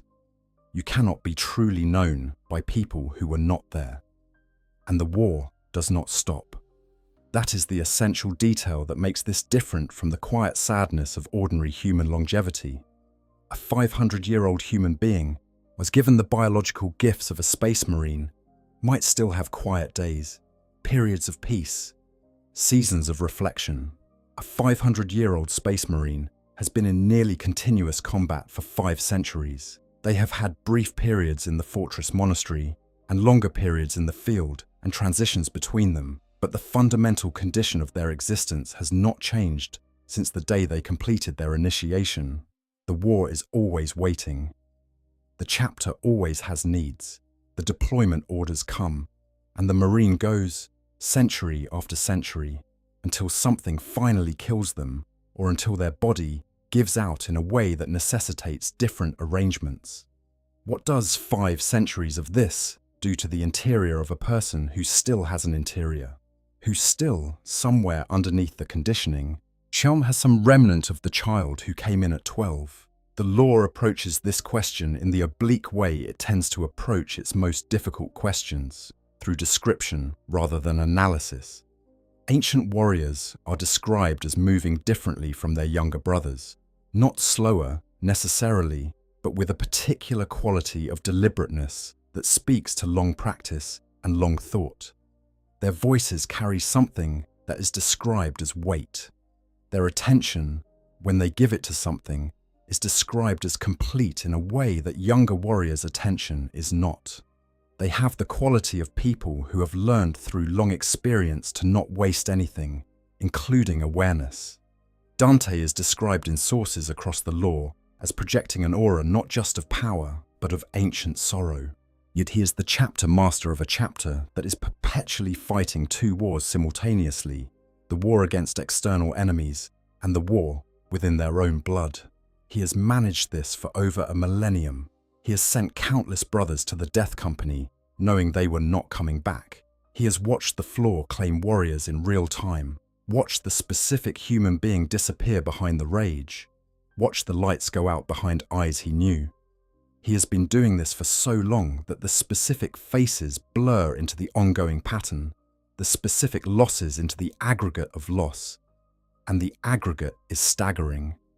He continues because there is no other option, because stopping is not a category available to him, because the chapter needs the continuity he represents, and the Imperium needs the chapter, and the galaxy needs the Imperium. The chain of obligation does not have an end that can be reached. Some veteran space marines find, after long enough, something that functions like equanimity, a settled relationship with the reality of what they are and what they face. Not happiness exactly, not peace exactly, something more like the quality of a very old tree that has weathered everything and is no longer surprised by weather. They have seen enough to know roughly what is coming. They have made their accommodations with the fact that it will come. They continue.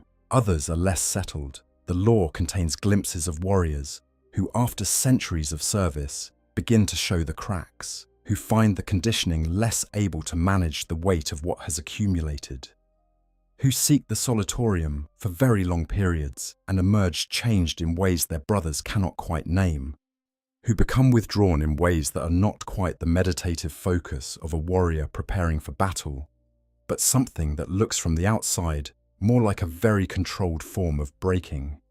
The chapter manages this too, has always managed it.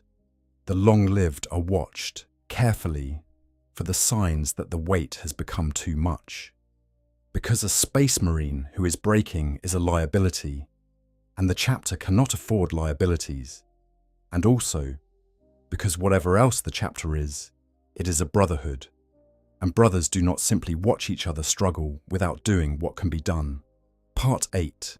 The Iron Tomb, being a dreadnought, and now we arrive at the place in this story that I have been building toward.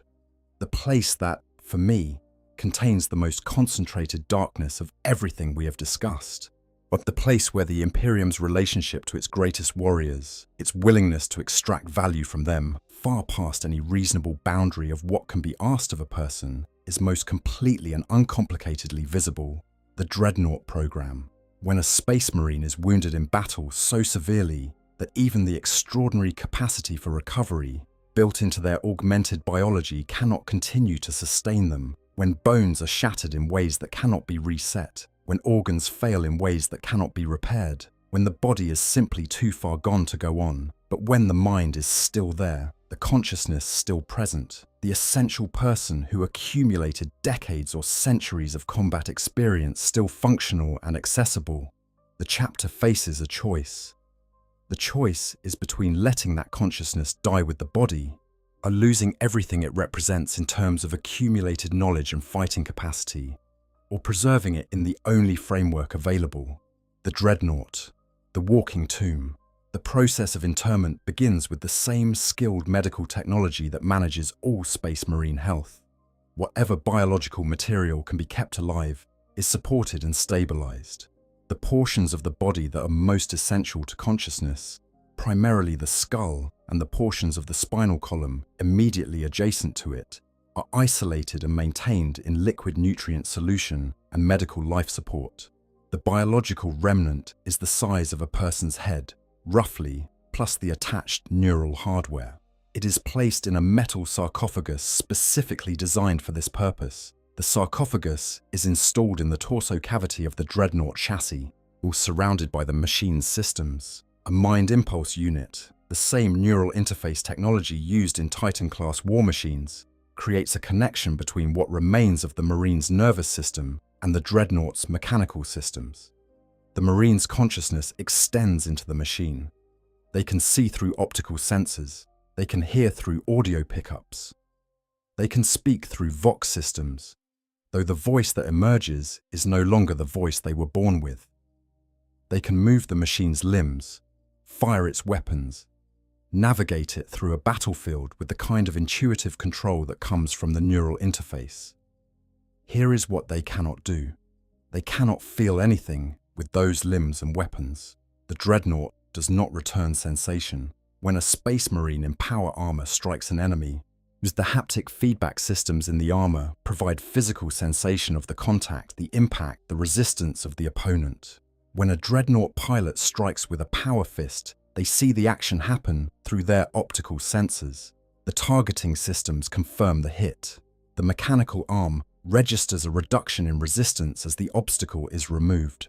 But there is no sensation, no physical feedback, no crunch, no recoil, no warmth from an explosion nearby, no cold from a cryogenic weapon, no weight of an axe impact against the armor. The universe is happening at a remove, mediated entirely by instruments that report rather than feel. The law describes this in a piece of writing that sticks with me as an unending numbness. Some dreadnoughts describe their condition as existing inside a machine that they drive rather than inhabit. They are present. They are conscious. They are aware of everything happening around them with superhuman precision through their sensor suites. But they are not in the world the way they were before. They are observing it from behind glass. And between battles, there is the sleep. Dreadnoughts are placed in stasis between deployments. The biological needs of the remnant flesh within the sarcophagus, even in its minimally functional state, still require managed conditions and periodic nutrition. Running the consciousness continuously between battles would accelerate biological degradation and, more significantly, would expose the Marine's mind to the unrelenting quality of its condition without any relief. The stasis is not rest. Exactly. It is the absence of experience, the void between one awakening and the next. When a dreadnought wakes from stasis, they are returning from that void to the sensory-deprived machine body they inhabit. The duration of the stasis could have been weeks or years or decades. The biological markers of time that an embodied person uses to orient themselves, hunger and thirst, and the accumulation of physical fatigue, do not apply to a consciousness in a sarcophagus. The chapter around them may have changed significantly. Brothers they knew may have died. The war may have evolved. The fortress monastery may look different, and the consciousness within the dreadnought must reconstruct its sense of context from scratch each time, using memory and the reports of the Marines who greet them on awakening. Bjorn the Fell-Handed is awakened, by the Space Wolves tradition, once every 1,000 years. Between those awakenings, he is in the void. He was a warrior who fought alongside the Emperor in the Great Crusade. He knew Leman Russ personally. He has witnessed things that no other living consciousness has witnessed, because no other living consciousness was there. The Space Wolves treat him as a living god almost, a direct link to the heroic age that their chapter's mythology is built around. They wake him when they face something so unprecedented that they need the counsel of someone who has seen enough to have genuine perspective on it. What that must be like from inside, we cannot fully know from what the law provides. What it is like to wake every 1,000 years and discover that the world has cycled through another entire millennium of change around you. What it is like to be the last memory, the only memory, of people who are now legendary figures because you were the last one who knew them as people rather than legends.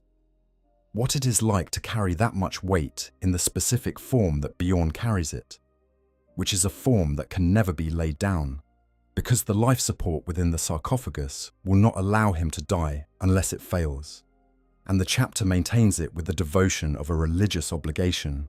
Bjorn is the oldest space marine. His specific form of endurance is one the law celebrates. The chapter celebrates it. The Imperium celebrates it. And there is, genuinely, something worth celebrating in the extraordinary persistence of a consciousness that has endured so much for so long. But there is also something else in it, something that the law, in its most honest moments, and names as the darkness inside the honor, the darkness that Bjorn has been staring at from inside the void sleep for 10,000 years. The other old dreadnoughts, the ones who have not reached Bjorn's specific mythological status, but who have been awake and sleeping and awake again for centuries, accumulate their own versions of this. Some become erratic, confused about what battle they are currently fighting, inclined to address dead brothers as if they were present, prone to repeating themselves in ways that suggest the connection between memory and present moment is fraying under the weight of time and the repetitive interruption of stasis. The chapter manages this, deploys the most erratic ancient ones to the most extreme situations. So where their capacity for destruction is more valuable than their capacity for coherent strategic thought, keeps them in the rotation as long as they remain useful. There is something in that management that is simultaneously caring and terrible. A dreadnought cannot die of old age. The life support will keep the biological remnant functional almost indefinitely. The machine can be repaired by tech priests essentially as long as the parts are available. The consciousness within is, barring catastrophic damage to the sarcophagus or a deliberate choice by the consciousness itself, permanent. This is considered by the Imperium the highest honor it can give. Part 9. Created to serve, never truly free. We come now to the final layer of what Space Marines actually are, at the one that sits underneath everything else and gives it its particular shape. Space Marines do not belong to themselves. This is not an accusation. It is a structural fact. Every part of the system that creates and maintains and deploys them is oriented toward this truth, and has been from the beginning. The conditioning is thorough enough that the people within that system mostly do not experience it as a lack. They experience their service as a choice, as a calling, as the fulfillment of what they are meant to be. But the experience of a choice and the existence of a choice are not the same thing, and the architecture of the system that houses them has never pretended that they are. The most revealing single institutional mechanism in the entire Space Marine system is the gene seed tithe. Every chapter is required to deliver 5% of its gene seed stocks on a regular schedule to the Adeptus Mechanicus on Mars. The Mechanicus monitors these stocks for genetic purity, tracks deviations and mutations, maintains records of each chapter's hereditary health, and stores the material as a permanent genetic archive. And it uses this archive to found new chapters when the High Lords of Terror determine that new chapters are necessary, using the stored gene seed without necessarily the consent or knowledge of the originating chapter. The gene seed banks are controlled by the Adeptus Terra and the Adeptus Mechanicus, not the chapters, not the Space Marines.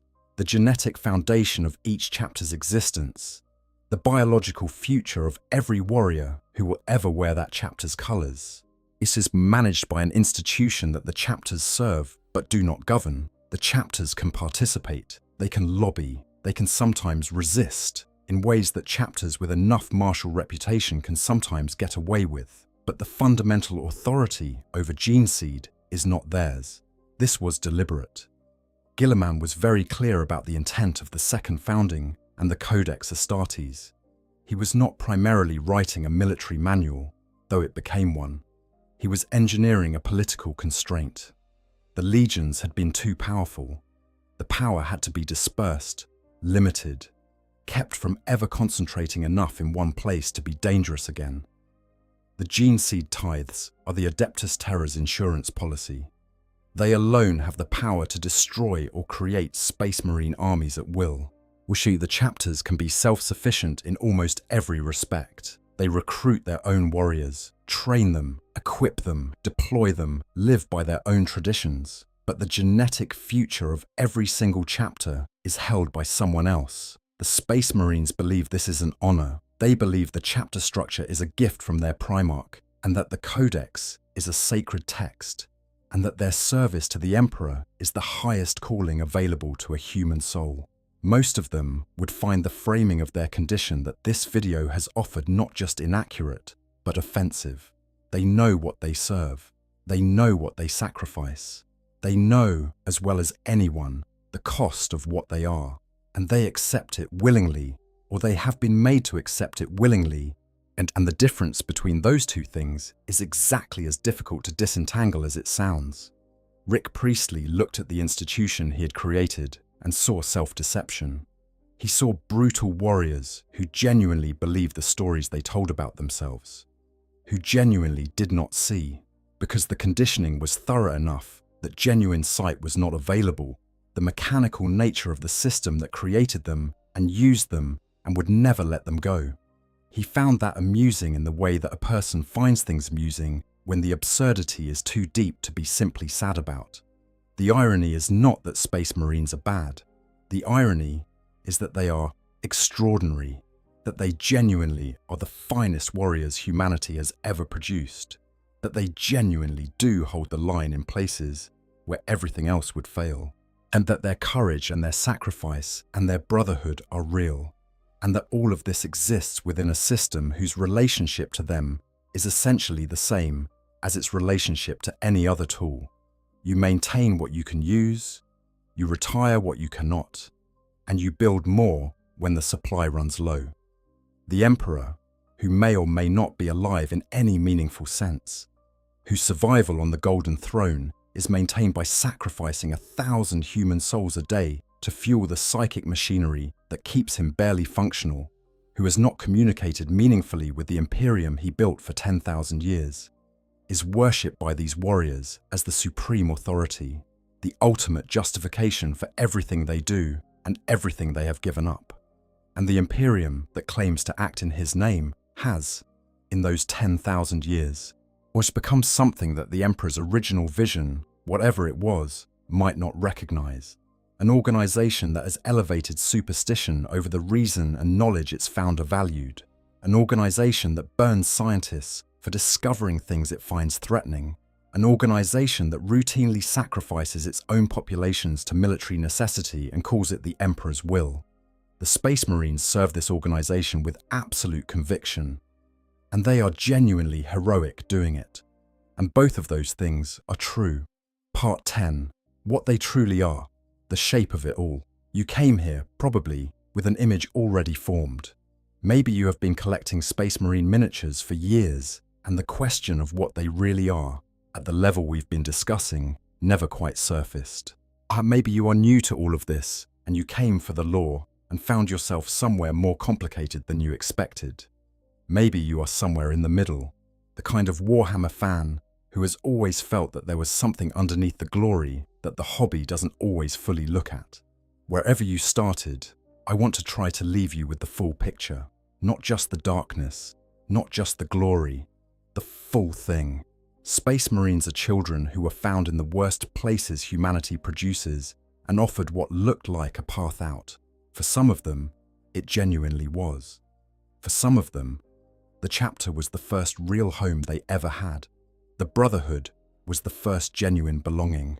The purpose was the first thing that made their existence feel meaningful rather than accidental and disposable. As the war gave them a reason to exist that the slums and the feral worlds they came from never could have provided. For those children, whatever they became, however much was lost in the becoming, the transformation was something they might choose again if they were given the choice clearly. And they are also, simultaneously, tools of an institution that never asked whether they wanted to be tools, that built the mechanism of consent into the transformation process itself, so the question could never be clearly put. They are warriors of extraordinary capability, driven by genuine conviction that exists because the conviction was installed, not because it was freely adopted through reflection and comparison. They are people who have given up everything that makes life recognizable as life in the ordinary sense. The family, the freedom, is the future, the right to stop, and who are honored for that giving up by a system that needed the giving up done and found the most efficient possible way to make it happen. They are the Blood Angel's chaplain, who carries the weight of brothers he has watched fall to the black rage over 300 years of service, who performs the rites for each one, who sends them into the dark with all the ceremony the chapter can provide, who returns to the fortress monastery when the campaign ends and prepares for the next one, who has given everything he had and continues anyway, because continuing is what he was made for, and because somewhere underneath that conditioning there is something that chose to mean something by the giving. They are Bjorn, the fell-handed in his void sleep, us dreaming whatever a 10,000-year-old consciousness dreams in the dark, preserving within himself memories of a time that no living record can reach, who has been in the Iron Tomb for longer than most civilizations exist, who wakes when needed and does what is needed and returns to the dark, who is the oldest thing in the Imperium that can still remember when the Imperium was new, who carries that in the sarcophagus with him, all the way back into the void. They are the boy on the surgical table at 12 years old, who did not know yet what he was agreeing to, who did not know that the thing they were building inside him would replace, over years of meticulous construction, most of what he was. As who went in as a human being with a name his family gave him, and came out as something the Imperium needed and the chapter honoured and the enemy feared. They are all of these things simultaneously, and the grim reality of Space Marines is not that they are not heroic. It is that the heroism is built on a foundation of total sacrifice, accepted before the cost could be fully understood, maintained by conditioning that prevents the full understanding even later, demanded by a system that has never fully reckoned with what it is asking, and offered in service to a cause that may or may not be as pure as the people who serve it believe it to be. That is what Rick Priestley saw in them. That is what he meant by self-deceiving. That is the irony he felt when the hobby turned them into uncomplicated heroes. Because uncomplicated heroes do not carry this weight, and the thing that made them interesting was exactly this weight. I think they are more interesting as the thing they actually are than as the uncomplicated version. I think the tragedy and the heroism together are more worth caring about than either one alone. I think Warhammer 40,000, when it is working at its best, is a story about what it costs to hold the line in a universe that may not deserve the effort, but that contains people who deserve protection regardless. And Space Marines are the sharpest point of that story, the place where the cost is highest and the commitment is most absolute, and the question of whether it was worth it is most clearly unanswerable. They are the Emperor's finest. They shall know no fear. They are men in the way a knife is a piece of metal. They hold the line. They bear the weight. They go back into the dark when the chapter needs them. And somewhere inside each of them, if you are patient enough and quiet enough and willing enough to look, there is still the trace of the child who came in wanting something better than what the world had offered them, and found this. Make of that what you will. I find it genuinely moving. I suspect that if you have made it to the end of this video, you might too. If you made it all the way here, I want to say thank you, genuinely. This one took a long time to put together, and it deserved the length. Some topics are small enough for a 10-minute video. This one needed the space to breathe. It needed time to let each layer settle before moving to the next one. I hope it felt that way from your side. Or drop a comment and tell me which part hit hardest for you, whether it was the organ implantation process and what it means for a 12-year-old to go through that, whether it was the gene seed curses and the tragedy of the Blood Angels, whether it was the Dreadnought section and what it means to be Bjorn, whether it was the longevity discussion and the image of Dante at 1,500 years still going. I read every comment. I sit with all of them. The conversations in this community are one of the main reasons I keep making these videos. If you are new here, welcome. This is what we do on Q on 40k. We take the lore seriously. We sit with it. We go deep. We find the stories inside the story that the surface level overview doesn't have time for. Where we try to do justice to the scale and the darkness and the genuine complexity of a setting that has been accumulating meaning for over 30 years and rewards the kind of attention that slower, more atmospheric engagement provides. Hit subscribe if you want more of this. There is a great deal more where this came from, and share it with whoever in your life would appreciate having their understanding of Space Marines complicated in exactly the way this video tried to complicate it. For Q on 40k, I have been exploring the grim reality beneath the glory. Thank you for spending this time with me. I hope you guys enjoyed the story. Make sure to hit the subscribe, like, share button, whatever you want. Give me some feedback if there's any. And yeah, sleep well.